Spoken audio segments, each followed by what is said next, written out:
रुद्रचा mobile वाजला. नानाचा call होता. तोंडावर येणारं ऊन टाळण्यासाठी तिरपा उभा राहत उसाच्या रसाचा घोट घेत रुद्र बोलला. बोल नाना. नाना वैतागून बोलला. किती उशीर झाला? तुला फोन करतोय, तुझा फोन लागत नाहीये. नेटवर्क प्रॉब्लेम असतो, माहित नसल्यासारखं बोलू नकोस. रुद्र पुन्हा उसाच्या रसाचा घोट घेत शांतपणे बोलला. नाना आपला सगळा राग त्या मोबाईल कंपनीवर काढत बोलला. कधी इमर्जन्सीला लागतो का तुझा फोन? कंपनीबद्दल कंपनीबद्दल 100 वेळा सांगितलं, पण त्या आयडियाला काय सोनं लागलंय का? रुद्र कपाळावर आटे आणत बोलला. तुलाही 100 वेळा सांगितलंय, मी कंपनी बदलणार नाही. आणि फोन कशाला केलास ते बोल. नसत्या भानगडीत नको सांगू. नाना दारात बांधलेल्या मंडपाकडे बघून बोलला. मंडप बांधून झालाय, पण पाण्याचा टँकर आला नाही अजून. माझ्याकडे नंबर पण नाही. तू फोन कर बघ एकदा. इथं काकूने डोकं खाल्लंय माझं. तुझ्या घरातल्या जत्रेला 4 बादल्या पाणी आणून दिलं मी. नाना पुरता वैतागला होता. काय पण तुझ काय काय पण तुझं माझं लावलंय? माझं घर ते तुझं घर नाही का? रुद्र आवाज चढवून बोलला. हो आहे की. पलीकडूनच त्याच सुरात उत्तर आलं. रुद्र लगेच त्याच्या शब्दात पकडून किंचित हसला. मग तुझ्याच घरात 4 बादल्या आणल्या, पाणी आणलंस, त्याचं मला काय सांगतोस? नाना बोलताना हसला. तू तू ना शब्द पकडू नको रुद्र. रुद्र थोडासा हसला. इथं रेंज आहे तर इथूनच फोन करतो, बाय. रुद्र बोलेपर्यंत नानाने उत्सुकने विचारलं, ओवी आहे का गेली? त्याने विचारल्याबरोबर रुद्राची नजर तिच्यावर गेली. उजव्या हाताने खांद्यावरचा पदर पकडलेल्या, डाव्या खांद्यावर पर्स अडकलेली आणि त्याच हाताने ग्लास पकडून थोडीशी मान खाली झुकवून ती शांतपणे उसाचा रस पित होती. तिच्यावरची नजर हटवत तो टुकटुकपणे बोलला, आहेत. नाना हसायला लागला. वा वा, मस्तच. तशी गडबड नाही हा रुद्र. मी आहे तू आरामात ये. त्याच्या बोलण्याची टोन ओळखून रुद्र नानावर रागावला. नाना, तुझी असली मस्करी मला अजिबात आवडत नाही. एक दिवस बदलून काढेन मी. नानाने आपला हसू आवरत सॉरी बोललं. नाना बोलता बोलता थांबला, थोडा शांतही झाला आणि रुद्रला समजावत बोलायला सुरुवात केली.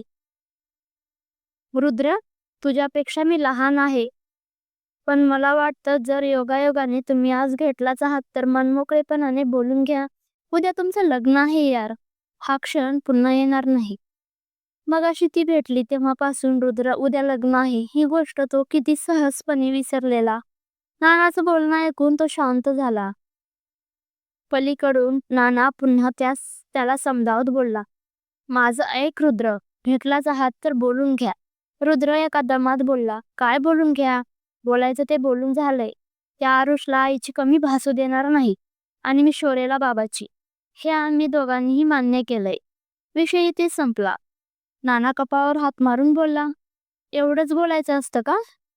रुद्र त्याच्या बोलण्याचा अर्थ समजून थोडासा रागवून बोलला. तू माझ्याकडून भलतीच अपेक्षा ठेवू नकोस. नाना, तुला आधीच सांगितलंय मी, नाहीतर बांधलेल्या मांडव सोडायला वेळ लागणार नाही. त्याचं बोलणं ऐकून नानाने आपले शब्द मागे घेतले आणि उगाचच शिसत बोलला. ए बाबा, उगाच आता मागे फिरू नको. मी गंमत करत होतो. चल ठेव फोन. बडबडत रुद्रने रागात फोन ठेवला. उद्या लग्न, घरी लग्नाचं वातावरण, संध्याकाळी उठणं, ते पाहुणे राहुणे, ती लग्नाची धावपळ, हे सगळं पाहून त्याला नको होतं. विचारानेच तो अस्वस्थ झाला. त्याने ओवीकडे पाहिलं. मोकळा ग्लास घेऊन तीही शून्यात बघत कुठेतरी हरवलेली होती. यांना सुद्धा माझ्यासारखंच वाटत असेल का? त्याच्या मनात सहज आलं.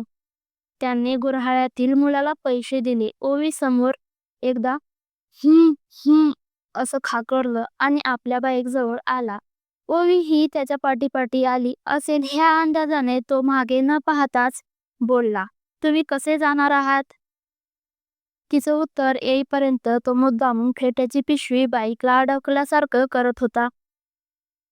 1 मिनिट 2 मिनिट झाले आणि 2 मिनिटांमध्ये त्याचे पेशन्स संपले. तो मनात कुरकुरला. स्वतःहून तर नाही, पण विचारून सुद्धा बोलत नाहीत, हद्द झाली. तो वैतागूनच मागे पाहत बडबडला. मला स्पष्ट बोललेलं आवडतं. त्याचं पुढचं वाक्य अर्धवट राहिलं कारण ओवी तिथे नव्हतीच.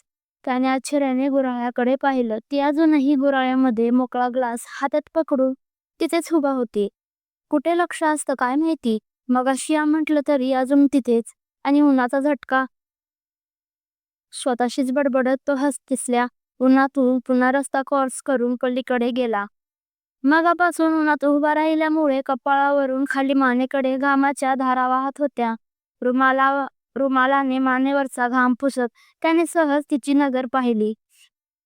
ती समोरच्या रसाच्या पातेल्याकडे पाहत होती. त्या पातेल्याकडे पाहतोच त्याने विचारलं, रस अजून हवाय का? तिने दचकून पाहिलं त्याच्याकडे.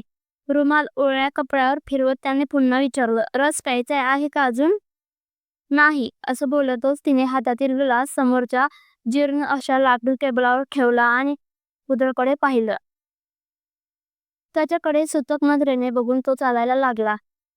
मग मागोमागी ओवी देखील चालायला लागली. त्याच्या एक पाऊल मागे ओवी आहे हे त्याला जाणवलं. रस्ता क्रॉस करताना तो थांबत बोलला, सोबत चला, मागे नको. मला येतो रस्ता क्रॉस करता, ती अगदी सहज बोलली आणि त्यावर तो स्वतःशीच बोलल्यासारखा फुरकुरला. माहितीये, पुण्यावाले आहात ना? आता मी काय केलं? तिला मोठा प्रश्न पडला, ज्याचं उत्तर तिच्याजवळ नव्हतं. त्याच्या सोबतच रस्ता क्रॉस करून त्याच्या बाईकपर्यंत ती गपचूप गेली. त्याच्यासोबत गेली. आजूबाजूची गर्दी, गोंगाट, उन्हाने धापणारी घालमेल त्या क्षणी दोघांनी अजिबात जाणवत नव्हती. फक्त त्या दोघांचं काहीतरी क्षणासाठी का असेना वेगळं विश्व निर्माण झालेलं. पुन्हा मगाशी अडकलेल्या फेट्याची पिशवी पुन्हा व्यवस्थित अडकवत त्याने विचारलंय, घरी कशा जाणार आहात? बसने जाईन. त्याने हातातील घड्याळावर नजर टाकली आणि ओवी गोंधळली. उद्या लग्न आहे आणि आज जर मला कोणी यांच्यासोबत पाहिलं तर? नाही, नको, यांनी मला सोडायला नको. हा विचार मनात येताच ओवी लगेच हिम्मत करून बोलली, बस येईलच इतक्यात. बाजूलाच बस स्टॉप होतं. तिकडे बघत त्याने फक्त मान हलवली. पुन्हा दोघेही शांत. एका हाताने खांद्यावरचा पदर, दुसऱ्या हाताने खांद्यावर पर्स अडकून त्याच हातात खरेदीची पिशवी पकडून ओवी खाली बघत खुबी होती. तिच्या मनात एकच विचाराने थैमान घातलेलं, उद्या लग्न, उद्या पुन्हा लग्न. रुद्र हाताची घडी घालून इकडे तिकडे बघत वेळ काढत होता. विचित्र हुरहुर जाणवत होती दोघांनाही. जिला नाव नव्हतं मुलासाठी असलं तरीही लग्न ज्याचं त्यांचं होतं ते सुद्धा दुसरं. पहिल्या आठवणींनी पाठ सोडली नसताना पुन्हा नवीन जोडीदार आयुष्यात येणार होता. त्या क्षणी त्या दोघांना काय वाटत होतं हे त्या दोघांशिवाय दुसरं कोणालाच कळलं नसतं. दुसरं लग्न या विचारानेच त्याची अस्वस्थता शिगेला पोहोचलेली. नानाच्या बोलण्याचा परिणाम कदाचित. म्हणूनच रुद्राने नकळत ओवीला विचारलं, तुम्हाला काही बोलायचं आहे का? कशाबद्दल? तिने त्याचा भावडा प्रश्न विचारला. त्याने त्याच अवस्थेत तिच्याकडे पाहिलं आणि त्याच्या चेहऱ्यावर हलकीशी आटी पाहून तिने पुन्हा नाही अशी मान हलवली.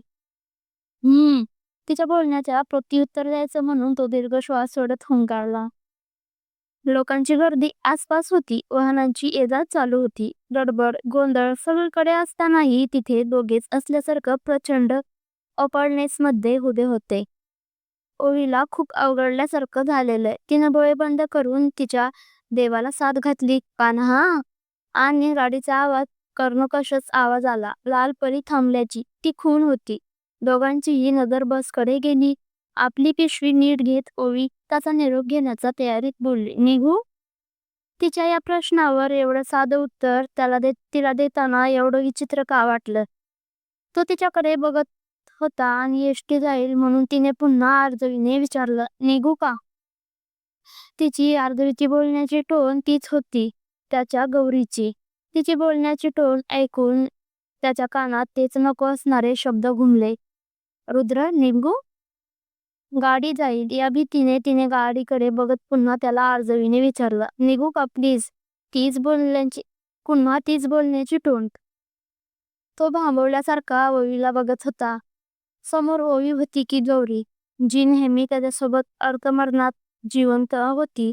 तिचा आवाज, तिच्या आठवणी, तिचं हसणं सगळंच मनात साठून तो जगत होता. आणि या क्षणी ती स्वतः त्याच्या समोर येऊन पुन्हा आर्जवीने विनंती करत होती, निघू का प्लीज? जणू गौरी त्याच्या पुन्हा अखेरचा निरोप घेतीये या विचाराने तो बिथरला आणि अचानकच ओवीचा हात घट्ट पकडून कळवळून बोलला, "नाही, नको ना, प्लीज प्लीज जाऊ नको ना." त्याच्या अशा वागण्याने ओवीच्या काळजाचा ठोका चुकला. ती भांबवली. तिने आश्चर्याने त्याच्याकडे पाहिलं आणि दुसऱ्या क्षणी तिला त्याच्या चेहऱ्यावर वेदना दिसल्या आणि तिची भीती गेली. त्याच्या डोळ्यातील अश्रू पाहताना तिला वाईट वाटलं.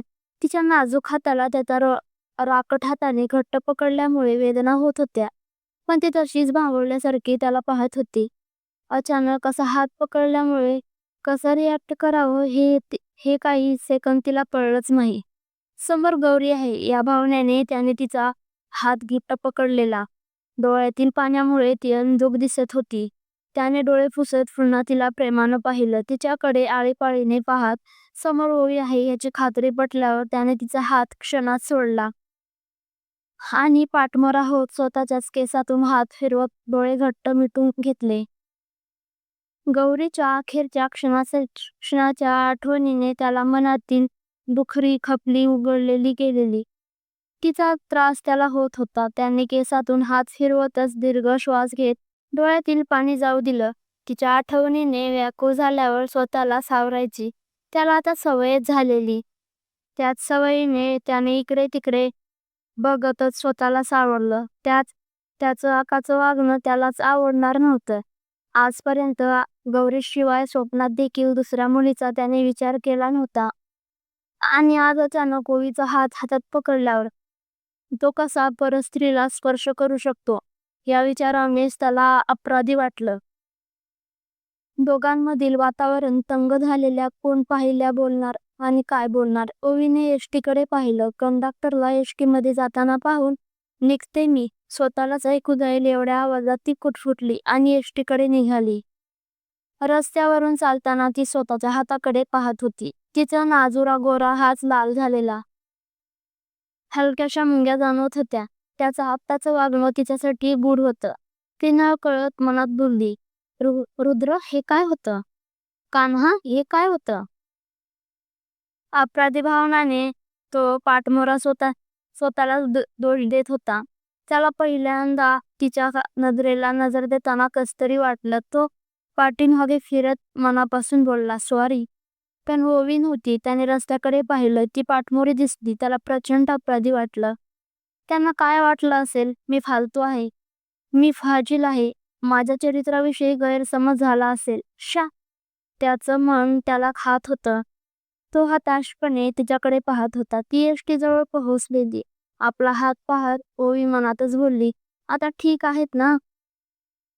आणि एसटीत जाण्याआधी तिने मागे वळून पाहिलं. तो तिच्याकडेच पाहत होता. लांबूनच दोघांची नजरानजर झाली. कदाचित ते खूप लांब होते म्हणून नजर स्थिर होती. ओळखीची स्माईल दिल्यासारखी ओवी त्याच्याकडे पाहून किंचित हसली. तिच्या किंचित हसण्याने तिचा गैरसमज झाला नाही या विचारानेच त्याच्या मनावरचं मोठं अपराधीपणाचं ओझं हलकं झालं आणि तो सुद्धा तिच्याकडे पाहून किंचित हसला. ओवीने मोकळा श्वास घेत एसटीकडे पाहिलं आणि पुन्हा त्याच्याकडे पाहत थोडीशी मान हलवली. ती नजरेनेच त्याचा निरोप घेत होती. त्याने सुद्धा किंचित हसत थोडीशी मान हलवली आणि तिच्याच भाषात निरोप दिला.